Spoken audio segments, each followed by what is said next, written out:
நேற்று வந்து விஜய் மற்றும் மரியா வந்து ஒரு வீடியோ போட்டிருந்தாங்க யூடியூப் சேனலில். அதை பார்த்ததுலேருந்து ரொம்பவே மன கஷ்டத்தில் இருக்கேன் நான். சரி பரவாயில்ல, எனக்கு எல்லா விஷயமும் கொஞ்சம் ஓப்பனாக அதுக்கு பதிலாக சொல்லணும்னு நினைக்கிறேன். ஃபஸ்ட்டு விஷயம் என்னென்னு பார்த்தீங்கன்னா, கமிஷனர் ஆஃபீஸ் வாசலில் நான் இன்டர்வியூ கொடுக்கும் போது ஒரு ரிப்போர்ட்டர் சார் கேட்குறாரு, நாஞ்சில் விஜய் எனக்கு கால் பண்ணி, சார் இது மாதிரி விஜய் வைஷ்ணு ஒருத்தவங்க வந்திருக்காங்கன்னு தெரியுமான்னுட்டு. அப்போ அவர் சொன்ன ஒரு விஷயம் எனக்கு தெரியாதுன்னுட்டு. அடுத்த இன்டர்வியூவில் நான் ஒரு இடத்துல போகிறேன், அங்கே கேட்கும் போது பழகியிருக்கேன் எனக்கு அப்படின்னு சொல்லியிருந்தார். மூணாவது எனக்கு வந்து அவங்க ஃப்ரெண்டு தான் அப்படின்னு இருக்காரு. இப்போ நாலாவதாக பார்த்தீங்கன்னா சகோதரி. ஓகே, இதெல்லாம் எப்படி எடுத்துக்கிறதுன்னு பொதுமக்கள் நீங்கள் தான் யோசிச்சுக்கணும். ரெண்டாவது விஷயம், நான் வந்து வட்டிக்கு விட்டு சம்பாதிக்கிறேன் அப்படின்றத நாஞ்சில் விஜயன் சொல்கிறாரு. இதெல்லாமே ரொம்ப ரொம்ப அப்பட்டமான ஒரு கேவலமான பொய். எனக்கு அதுவுமே ரொம்ப கஷ்டமாக இருக்குது.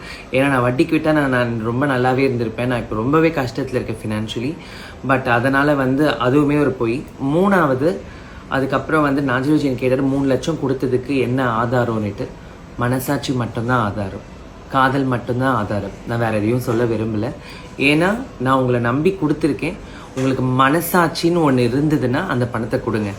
இல்லைன்னா நீங்களே இல்லைன்ற மாதிரி அதையும் நான் விட்டுடுவேன்.